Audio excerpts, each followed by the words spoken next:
Hi everyone, and welcome back to the Perkins Custom Swim Bait channel. In today's video we are going to be talking crankbaits. So we're going to go down the rabbit hole here of crankbaits. I want to just kind of talk about what are my favorite crankbaits, what crankbaits do I rely on throughout the year. So regardless, spring, summer, fall, winter, I always am using crankbaits.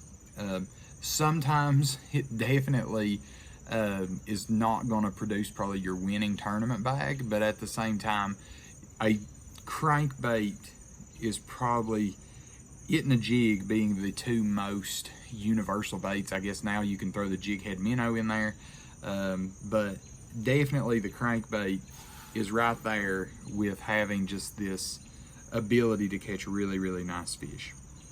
So I want to go down the rabbit hole. We're going to start shallow and we're going to go deep. I'm going to try to talk throughout the actual individual baits when I actually like to use them. As many of you all do know, I do paint a lot of my own baits, so you'll kind of see the same color scheme kind of really get floated around a lot just because I have a lot of confidence in that color scheme. You may also see me swatting at mosquitoes every once in a while. So, but tried to remedy that this evening, but let's go ahead and get kick started. And like I said, let's start shallow. So the first thing is I want to start with square bills, because these are predominantly the only two square bills I throw, and it's two Megabass styles. These are both knockoffs. These are not the original Megabass, but this is the Megabass S crank and this is the Megabass Sonic side. It's a flat-sided crankbait versus, kind of your bulbous, normal square bill. So both of them have rattles. One of them's got more of a high pitch. The next one's got more of like a low thud to it, kind of.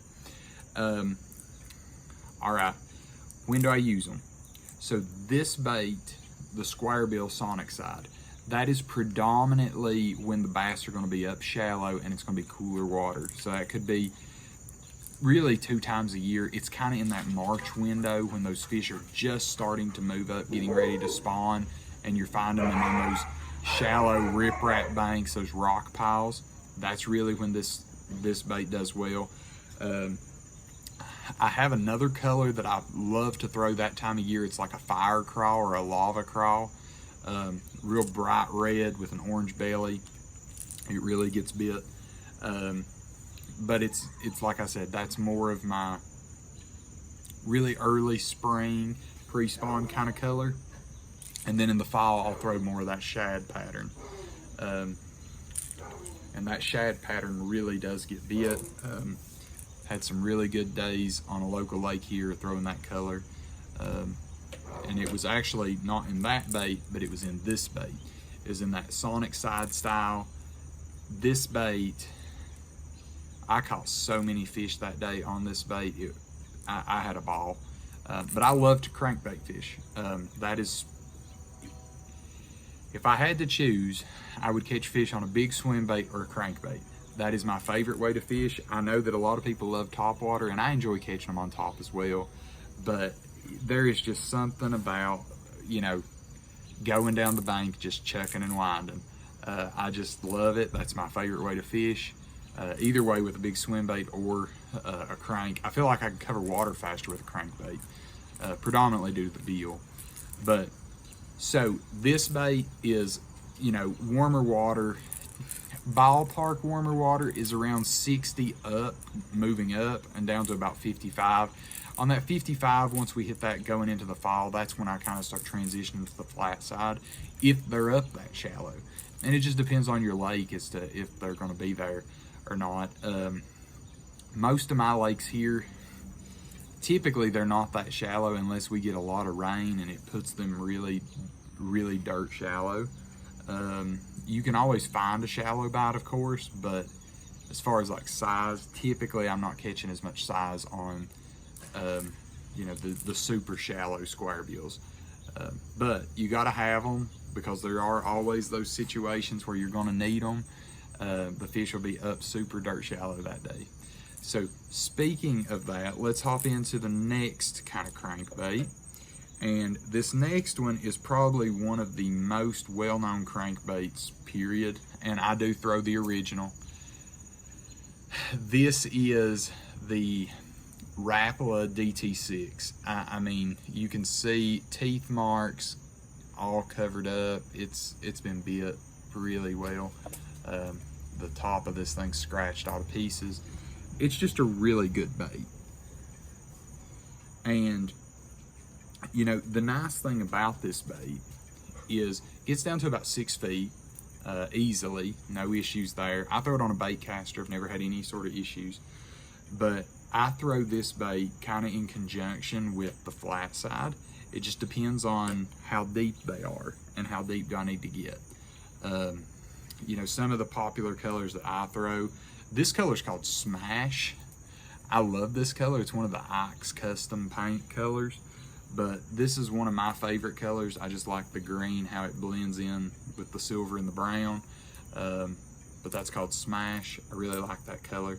If you get any bit of stained water and it puts the fish up shallow, especially if you have smallmouth in your lakes, that's a great color. I love that color.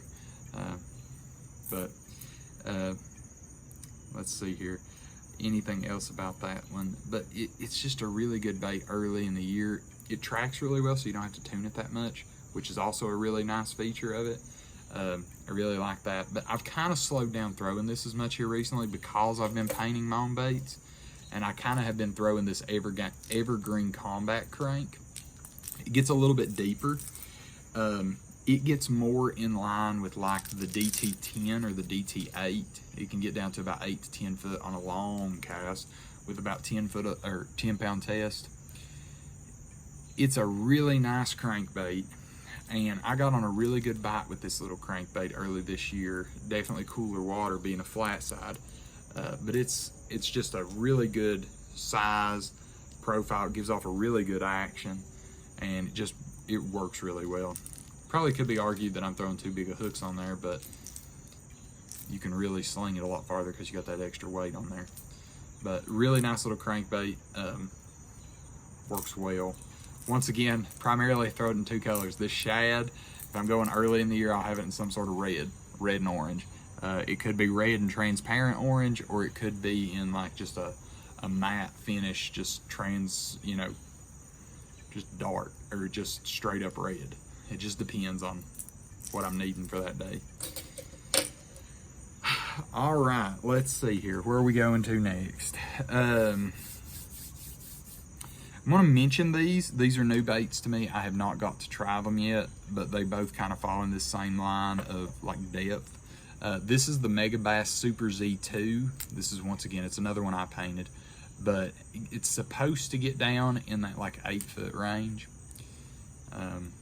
We'll see. I haven't got to really test it out yet, but it's definitely a crankbait that I'm looking forward to trying. It's got a really nice sound to it, so it should work really well throughout the remainder of this year. Definitely in the fall I'll be using that a lot, as well as their size.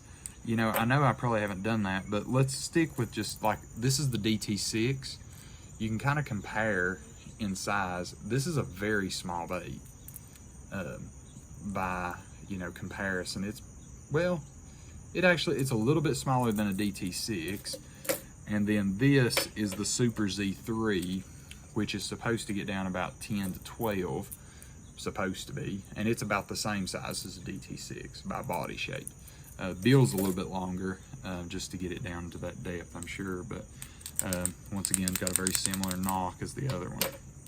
So both of those, once again, throwing them basically in the same colors, but I really just painted these up. I got to see how they go, so I'll give you all some feedback on those after I get finished catching some fish on them, hopefully. But I do like them by the size and everything, but you know, you can only throw so many crankbaits at once. So all right, next up, this one. This is, at least, yeah, this is next. We got a couple in this kind of depth zone. So this depth zone, let's just say, is probably let's put it at 10 to 12, honestly. Maybe 10 to 14. That's about the deepest, I think. So this is the OSP. This is a bait. Once again, I painted this. This is the OSP Blitz Max EXDR. Narrow body. You can burn this bait. It's nice. You know, we'll talk about rod and reels here in a little bit, because I want to specifically talk about traditional cranking and speed cranking, because there's definitely certain baits that you can do with speed cranking, and then there's certain baits that you will absolutely destroy your shoulder and probably destroy the reel trying to speed crank, because of just trying to push that much speed through it. But yeah, that's the OSP. It's got a really tight wobble. I like throwing this year round, especially if you're around smallmouth. But it's just a really overall nice bait. Like I said, it's got a good knock to it. Threw a little bit of a red throat on there, but really like that little bait. All right, next up, you can't talk this depth range without this bait. And I brought both of my favorite colors, so y'all get full blown, get to see it. The SPRO rock crawler. That's SPRO rock crawler. This is spring crawl, and I think that is red crayfish is the color's name. It's the transparent red.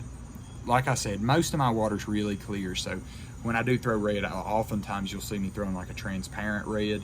And then with spring crawl, I like throwing this actually in the fall. If the water gets dirty in the fall, we had that last year, and I'll link a video to that. That was one of the best days of smallmouth fishing I've ever had, and it was all on that rock crawler. It was actually not this specific rock crawler. It was a different one, but the reason being is the water was dirty and those fish were up shallow, and it was just so much fun catching them on a rock crawler all day long. That was a fun day. Now those rock crawlers, I typically throw those early in the year and late in the year. I don't throw them as much during the summertime and late spring and super early fall, but they're also a great wintertime bait if your fish are up shallow. If you can find shallow fish, definitely those baits are phenomenal to use. Really enjoy throwing those, but that's a lot of fun when they're on that rock crawler. All right, next up, we're going to throw in a bait that you don't get to hear talk about very frequently, but I've caught a lot of fish on this bait, and this is the Norman Deep Little N. You know, that's sexy shad. That's like a lavender shad. I don't really think color. This is definitely my warmer kind of 12-ish foot diver, 10 to 12. It's a really nice little crankbait. Gets down good. It's got a really good action, but it's got more of a wider wobble. It's not super tight, but it's really good. Warmer water, kind of in the summertime, later spring, early fall. Those baits get bit if they're in like that 12-ish foot range. All right, last one in the 12-ish foot range. Well, I guess 10 to 12. This is your DT10. You can't, you know, the Rapala series, the DT series by Rapala, they've got one for every scenario that you ever need. So can't not talk about it, but very similar action to like the DT6, tighter. It's a more subtle bait. It is balsa, so it doesn't have any sort of like, it's a nice bait. It gets down to about 10 feet, maybe 11. Just a really good overall bait. Throw that when they're deeper than the DT6, same time of year, and just go to it. It's a great little bait. All right, now let's get into the deeper divers. So this, we'll call this 15 feet plus, and we'll just leave it at plus for right now. So the first one that I want to talk about, and I didn't pull one of these out. I do throw them, but the Strike King XD series, whether that be the 5XD, 6XD, 10XD, I don't really have an 8XD, so I can't really throw that if I don't have one. But I do throw them, and they're a great bait. But honestly, I just figured that I would make this video just a little bit different, and I don't throw them a ton. I like to throw other baits because I figure everyone else is throwing a 6XD or an 8XD. So now, that being said, they catch a lot of fish, so don't sleep on them if you're, you know, if you're interested. But personally, I figured I'd do a little bit of a different transition in this video than to go that route. So I'm going to start on the ones that I have a ton of confidence on, and then I'm going to really precursor this into some of these baits that are new to me that I'm really looking forward to trying out. And I would love it in the comments if you have these baits and you've tried these baits. If you have any tips, pointers, anything like that, please feel free to put that in the comments. I'd love to know how you throw these baits and present them. If it's just normal, like deep cranking, grinding on the bottom. If any of these you're like speed cranking and trying to keep them high up in the column and trigger a reactionary strike, just anything like that, love to hear it. All right, so first up, with the exception of like the Strike Kings, the XD series, is the Norman DD22. These are two separate DD22s. These are actually the original Norman DD22. I think the company had actually sold, and they're in production with someone else, but they still make Norman DD22s. This is like in, I think, Smoky Joe. This is definitely in Lavender Shad. This is actually one of the suspending ones. Summertime. That is when those baits get thrown. Those are summertime. I will throw them in the fall, but warm water. I like warm water for those. They have a really wide kick to them. And you know, like we were talking about earlier, this is when I start differentiating really heavily between speed cranking and normal historic cranking. That's a historical crankbait. It actually is so hard to try to crank that bait on like a 7 or an 8 to 1. It does not feel good. You start feeling it pretty quick. So for me, I personally look at that as that's a, you know, warmer kind of water bait, normal historical 7-foot, you know, 8-foot rod, sling it 5 to 1, 6 to 1 gear ratio on like 10-12 pound test. Ideally 10. You can, if you're willing to take the risk with 10, you will be able to hang it a lot deeper. So that's that bait. All right, we'll get into two more, and I think I might actually, let me do this other bait first. Megabass Deep X 300. I'm really liking this bait, not this specific one that I'm actually holding up here. I've got another one tied on right now, but as you can tell, it's got a really good knock to it. I've been playing with this here recently, speed cranking, and it's got a very, very tight action. I'm throwing it on 8 to 1, and I have no issues cast and retrieve. It doesn't hurt, doesn't pull hard. And it casts like a dream. It's like a little rocket. This is definitely one that I painted myself, more in like that algae bone, you know, call it that, or, you know, strobe shad, whatever. But it's blue back with a chartreuse belly and clear sides. But I'm really liking it. I think this is going to be a dynamite player. I don't know if many of you all watch tactical bassing, but this is one of the type of baits that they really like for their speed cranking. I understand why now. You can really speed this thing up and you don't get a ton of drag in the water to where it hurts to throw it. Another bait that I'm playing with right now is this bait.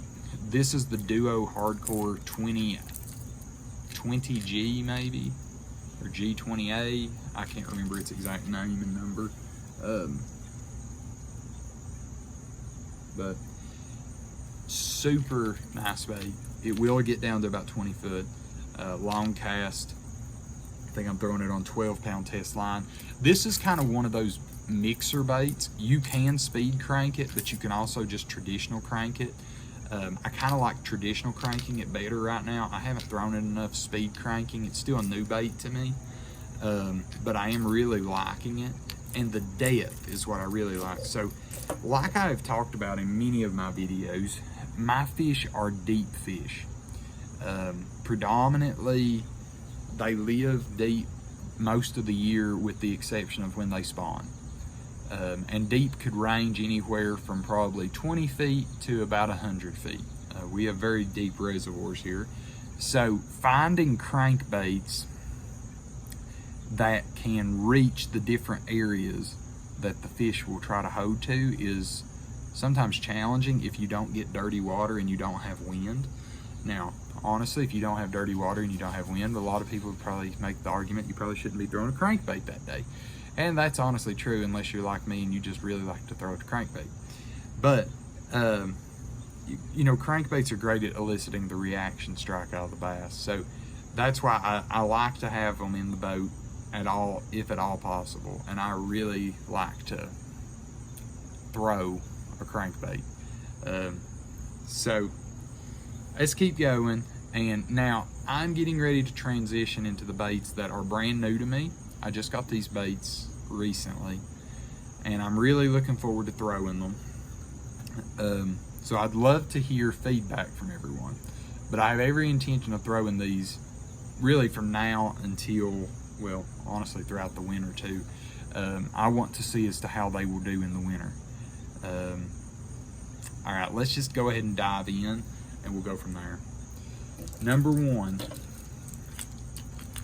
like I said, I'm going really deep and I need to get deep. So let's say that previous category was deep. This is extra deep. This is deepest they make. This is the deepest kind of crankbaits that I've found. If anybody's aware of deeper ones, let me know. OSP Magnum Deep, what is it? EXDR Magnum, maybe it's the Magnum one. It's big. Here, let's do this. This is a standard DD22. So standard DD22 stacked up with the OSP. So it's a big bait.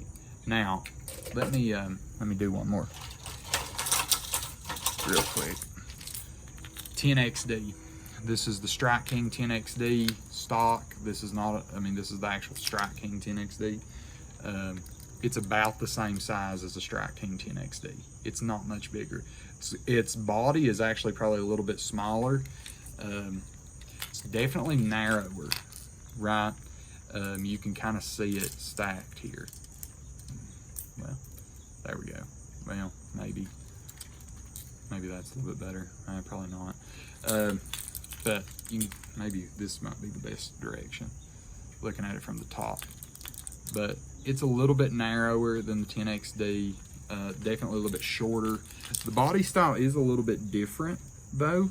If you'll notice with the 10XD, you've got kind of more of this like curve here.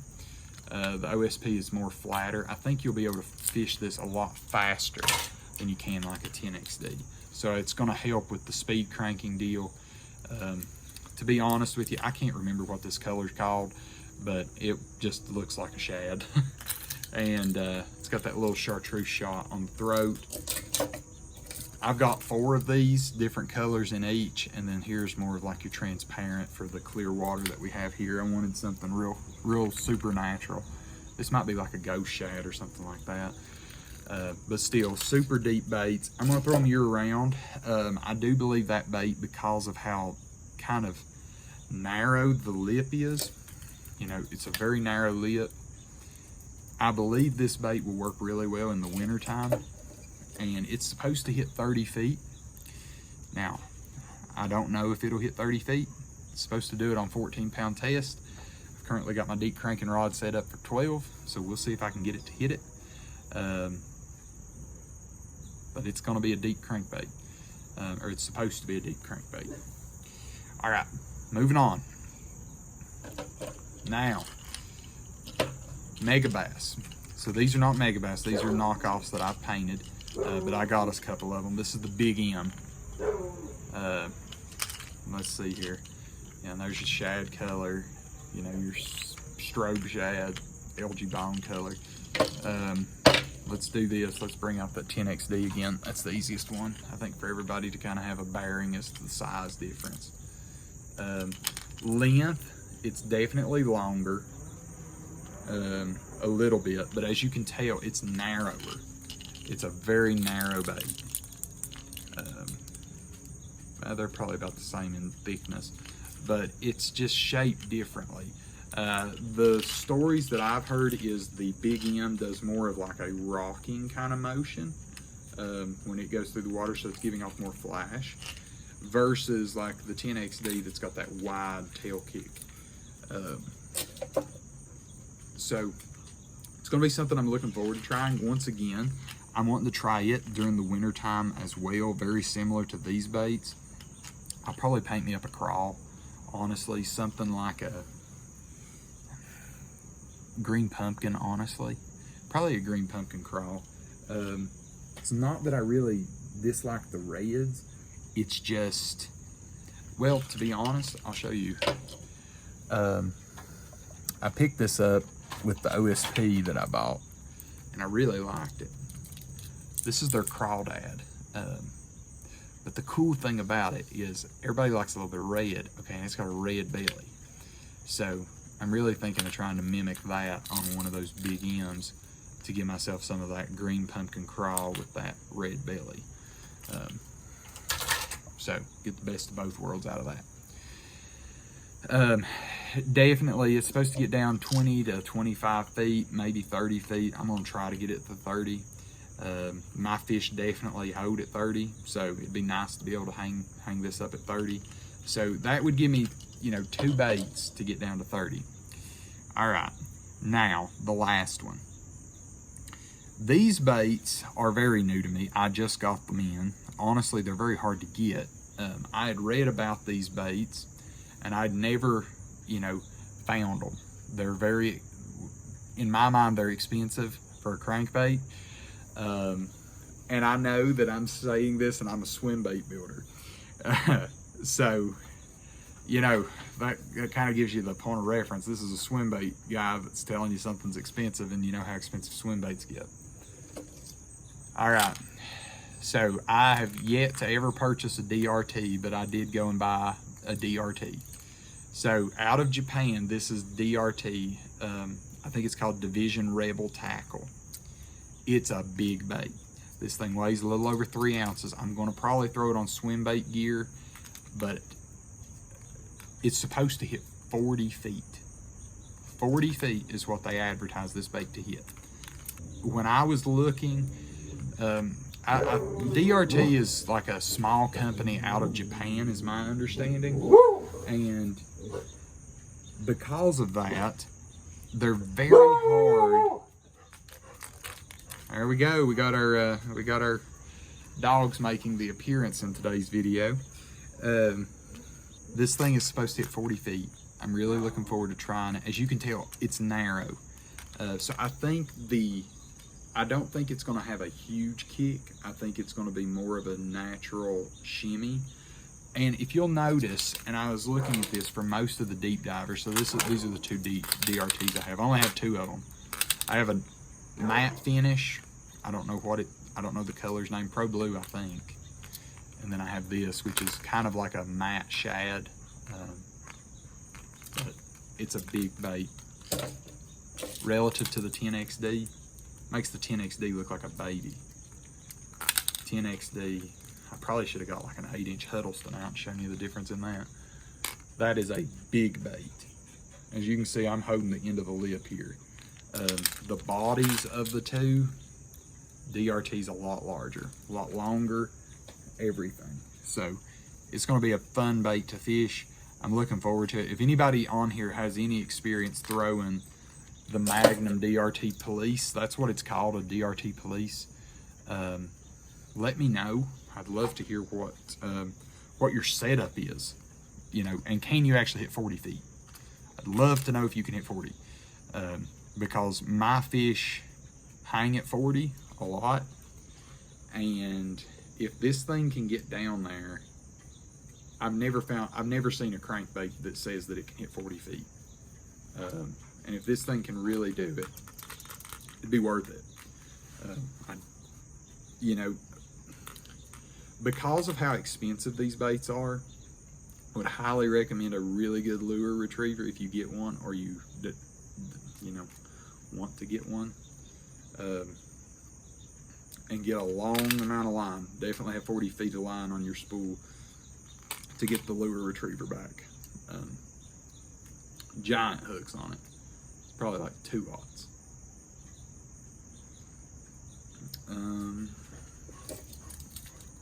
It might be size 1 aught actually, but it's big hooks. So definitely bigger than most normal crankbaits. But it's going to be a lot of fun the remainder of this year and through the winter. I'm really, you know, I keep talking about winter, but it's just like I'm really excited to see fish and how they react to baits that historically we've never been able to get to them. You know, I mean, a very, very deep diving crankbait has never been able to get to that depth. I think the man's like 30 plus was the closest thing that was able to hit 30, and I think you really had to long line it to get it there. I know Strike King's 10XD's been able to hit 25, but that's more of your like your summertime cranking because of how wide it kicks. I'm just thinking for wintertime to be able to really get down there. I'm really excited to try mainly these two, the OSP and the DRT. If I don't go and drop the DRT everywhere. You can see the difference in these. I mean, this is a 30-foot diver supposedly, and this is a 40, and that's the difference in size. I mean, the bills, if I hold the bills equal, there's an extra inch on that DRT. So it's a big bait. Okay, so I think that wraps up baits. You know, I've got my own fair share of crankbaits. As you can tell, mainly I stick with, I would say for me personally, I run about 3 to 4 colors, typically. And I mean, honestly, that's probably about all I throw, because I have tons of colors, like every crankbait fisherman, because you need this one for this scenario and you need this one for that one.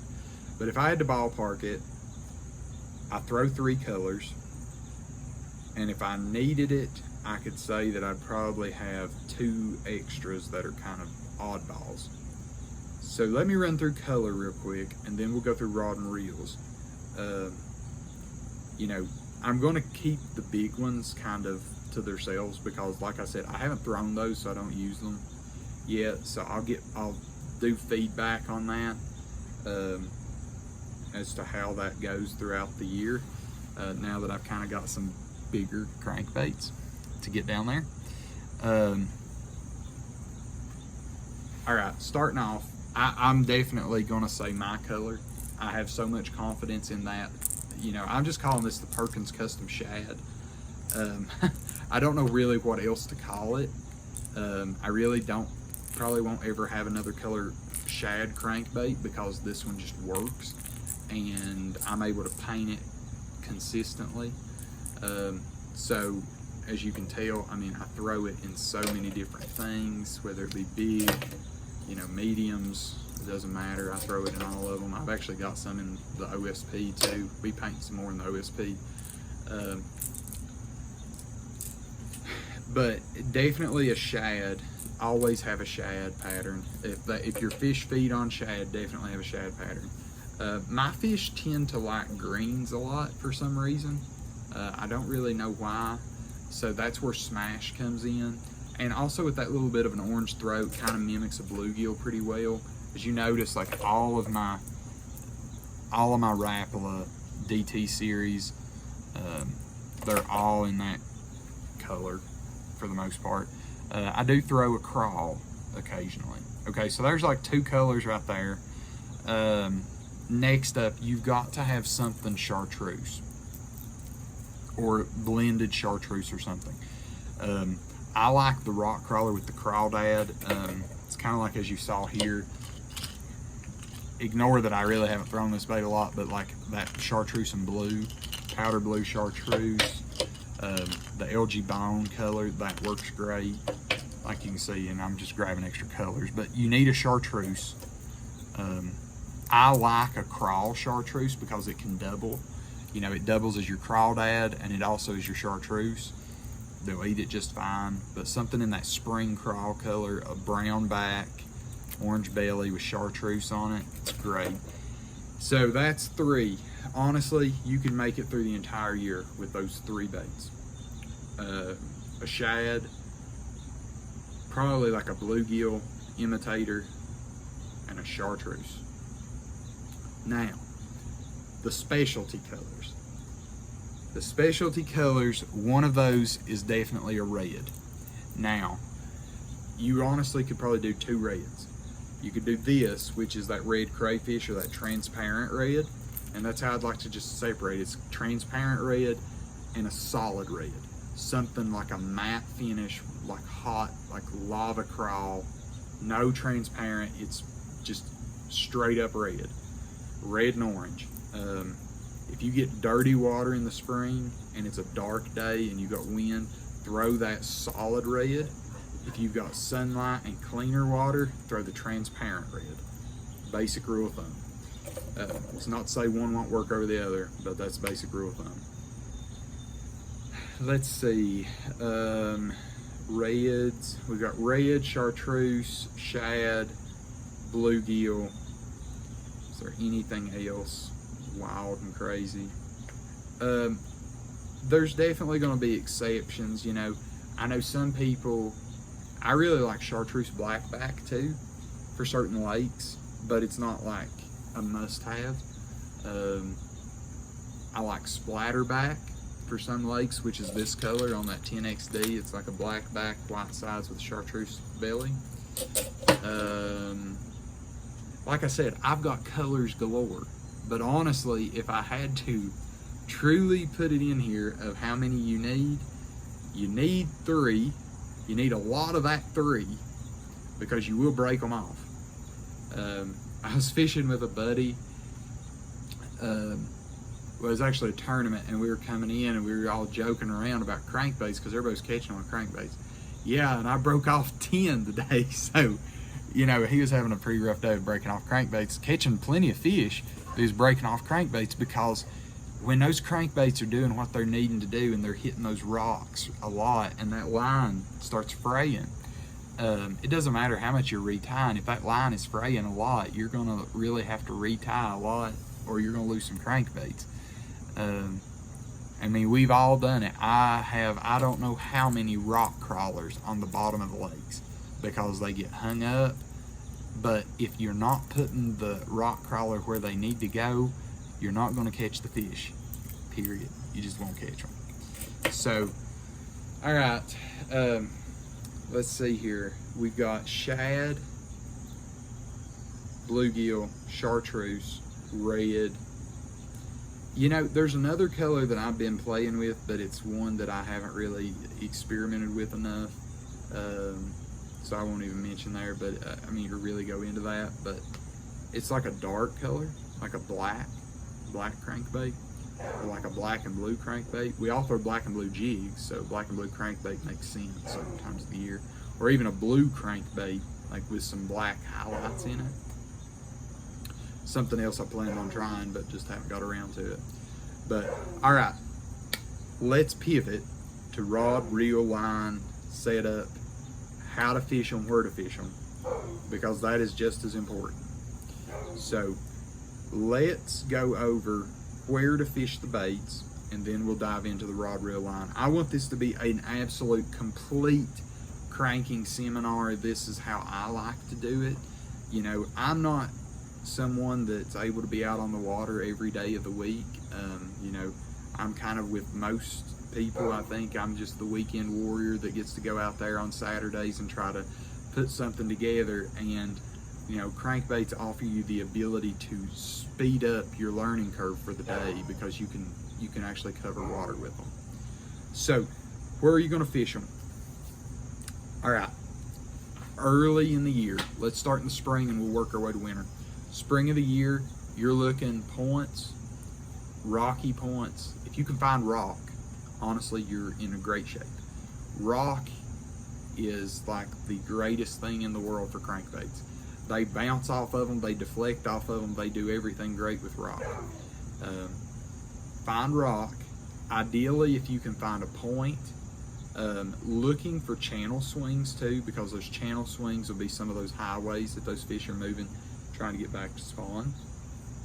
And then just match your crankbait to the depth the fish are holding, right?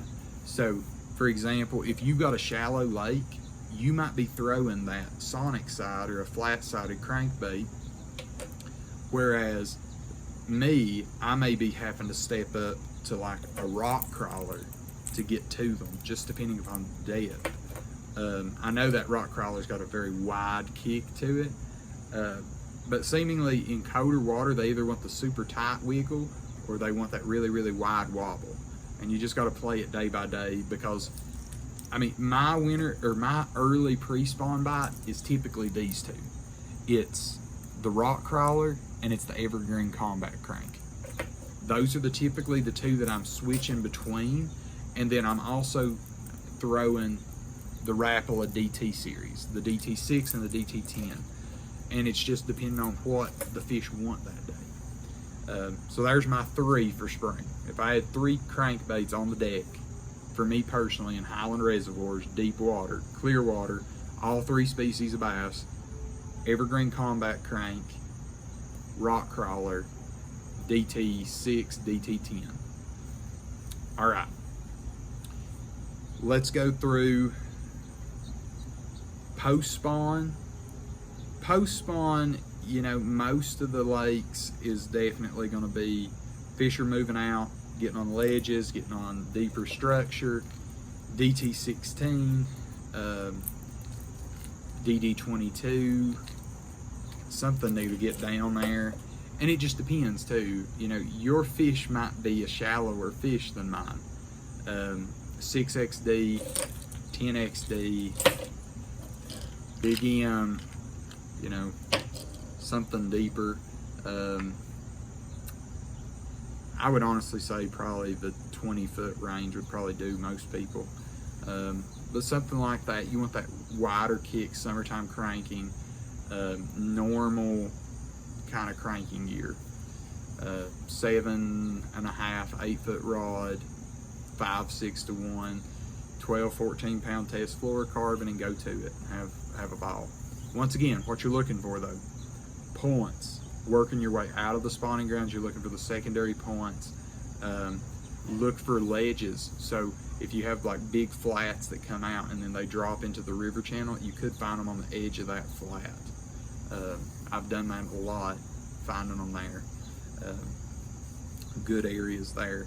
And then they'll work their way all the way out to the main lake. And that brings us really to summertime cranking. Summertime cranking, typically your deep cranking. Same crankbaits work, you just might have to change depth depending on where the fish are. You know, one thing I'm experimenting with and I'm trying to learn and get better at, and that's the speed cranking. So if the fish are feeding up higher off the bottom and they're actually like more suspending, using a speed crank like something like the Deep X300 to really burn through there, and it go just burning through and pause, burn and pause. And I'm playing with that. I've caught fish doing that before. I've actually caught them on the DD22 doing that. So rather than, you know, catching them on top water because they're schooling, busting fish, throw that crankbait out, reel it down when those, okay, and here's another secret. I was in a tournament with my cousin. He and I were fishing. His first ever tournament I'd fished in, and first ever. And we found some fish schooling, and they weren't really super aggressive on top of the water.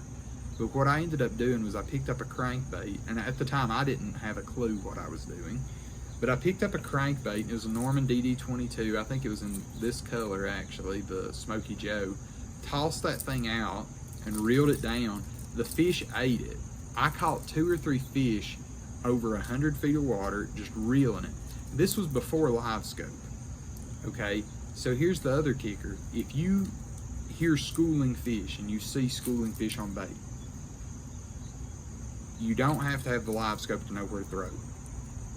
The key thing to do is you pay attention to where that fish just jumped, where it just like went chasing shad and schooling on them. throw in that area and do your best to go beyond where it jumped and bring it through there. You're probably not even going to get it down to its max depth. I mean, for the DD22, it's kind of like, I probably got it down to like 5-6 feet, and that fish ate it. But the key is that you're fishing a crankbait over really suspended fish, and because of their depth and how aggressive their action is, the fish will still eat them. And they're in that feeding frenzy mode of schooling, so you can actually get them to fire up and eat it. So something to think about. Definitely take a look at your crankbaits on schooling fish too. And summer and fall is a great time to throw crankbaits in schooling fish. And that really brings us to fall. So we're really tracking well. Early fall, I mainly will focus crankbaits, still holding on to the deep cranks, and then schooling fish. And on schooling fish, it's going to be something, I mean, now it's going to be like the Deep X300. You could throw the DD22 in there, no problem, and it'll catch them. Deep Little N will too.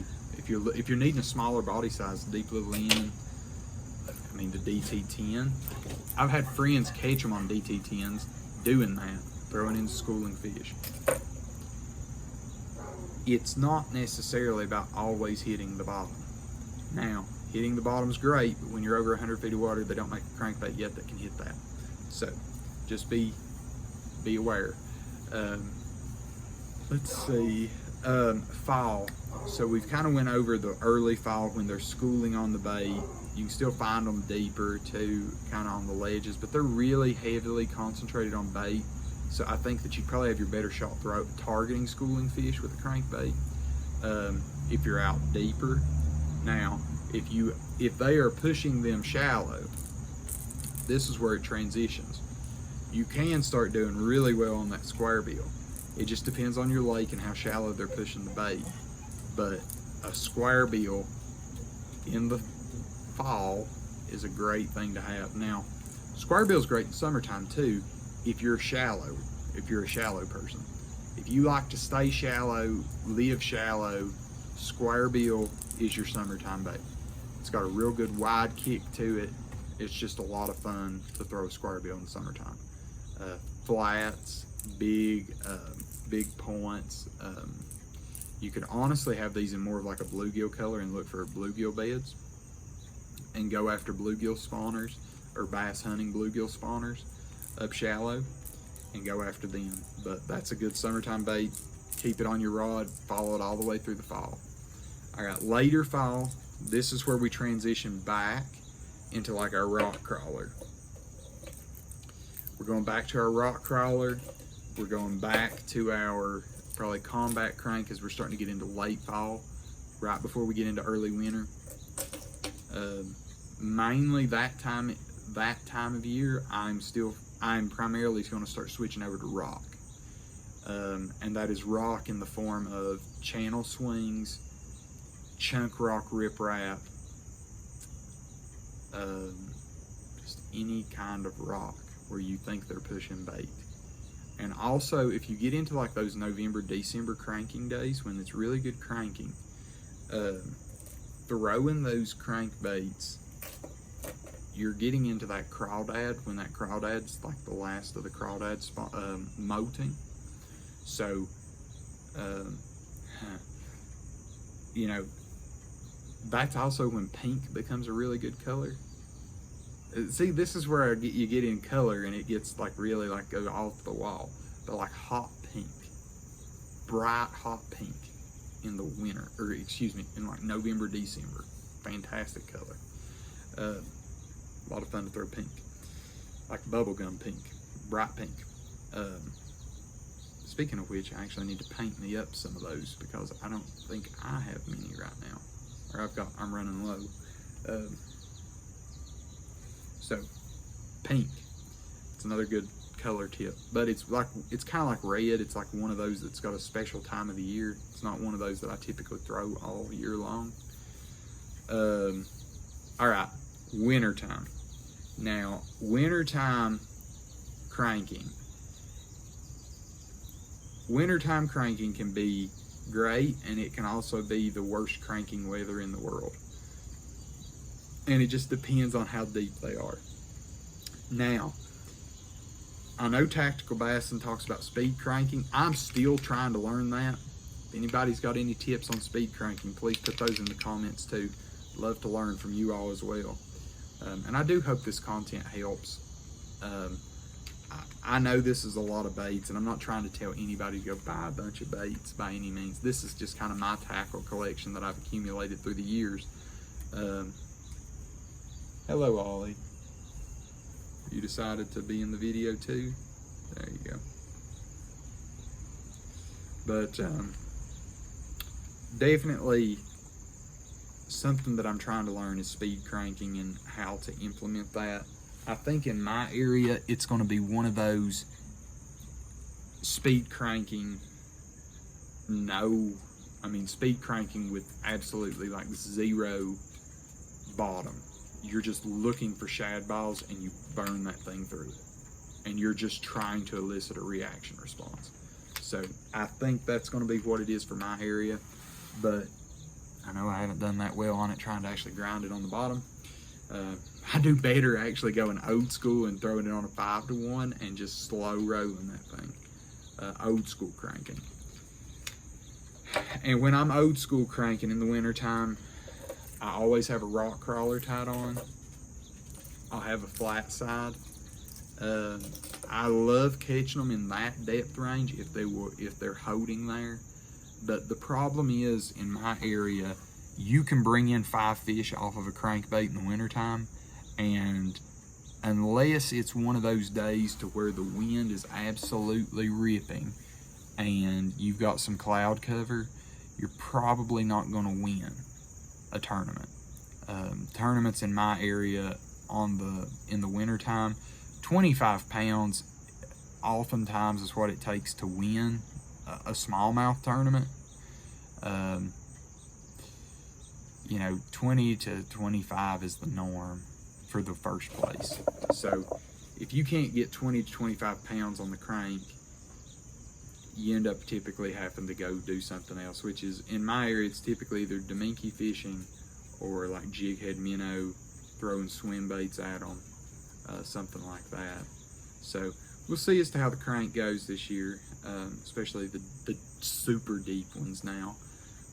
See if they can get some of those 25-pound bags too, because it's definitely something they haven't seen, I don't think.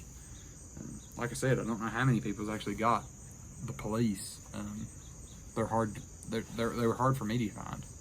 You just kind of have to be watching the websites that hold them whenever they drop. So there might be some still out there, but I'm not sure. So let's see. I think we've covered baits. But the where in the wintertime, stick with rock. If you get banks that get a lot more sun than others, those banks will heat up faster. Those fish will typically probably pull up shallower there. Points, I'm always going to check points. I'm always going to check channel swings in the wintertime. And then always riprap. Anything around bridge pilings like that kind of riprap, or near a boat ramp, things like that, riprap. Just go for rock. But it seems like that's been my best advice for all of this, is rock. But typically that is one of the key areas that I look for, is rock. All right, I think that has got us as far as baits and where to look. If you have any questions, feel free to put those in the comments. I was going to go into rods and reels, but honestly, we are at an hour right now, and I don't really want to go over an hour. So I will link the video that I had mentioned about the rock crawler. It talks about, in that video, my cranking setup for like the speed cranking. I throw speed cranking on 8-to-1 with a G Loomis, the E6X rods. Those are discontinued now, but it's a 7-foot. It's the 845 medium heavy, moderate action. Love that rod. My deep cranks, I've been throwing on the old Quantum KVD rod, the 711 medium heavy. And those are primarily my 2 rods that I throw a lot of my cranking on. I'm looking into getting another cranking rod, but I haven't decided if I really want to pull the trigger on buying that or buying some, probably buying a spinning rod, something to actually do a jig head minnow a little bit better with, you know, or have another rod to do a jig head minnow, yet another rod to do a jig head minnow. But yeah, that's kind of my setup. That's what I go for. If you have any interest in in purchasing any of the baits that I make, feel free to send me a message on Facebook, Instagram. You know, even if you're not interested in purchasing a bait, please go over to Facebook and Instagram and like and follow the pages. I really appreciate that. I try to put content out. I haven't put a ton out here recently, just because of being busy and things going on, but I'll try to get some more content out as far as pictures and things like that go, especially when I'm painting baits up and things like that. But if you have any interest in any baits, whether it be the big glides or any of the cranks here that I've kind of mentioned, just let me know. We can discuss everything on the messaging. But if you stuck around this long, please give the video a thumbs up. Please drop any comments down below. I'm more than happy to talk crankbaits, talk fishing, talk big swim baits. Don't mind a bit. I really enjoy it, and I love it when you all interact and everything like that. I appreciate everyone that has stuck around.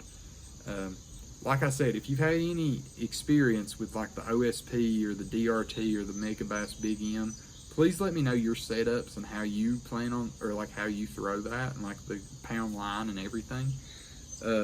Because I'm really looking forward to getting into that deep game, but just wanted to kind of get some advice on how you're throwing it. But hope everyone has a great day. I appreciate you sticking around this long, and I will see you in the next video. See ya.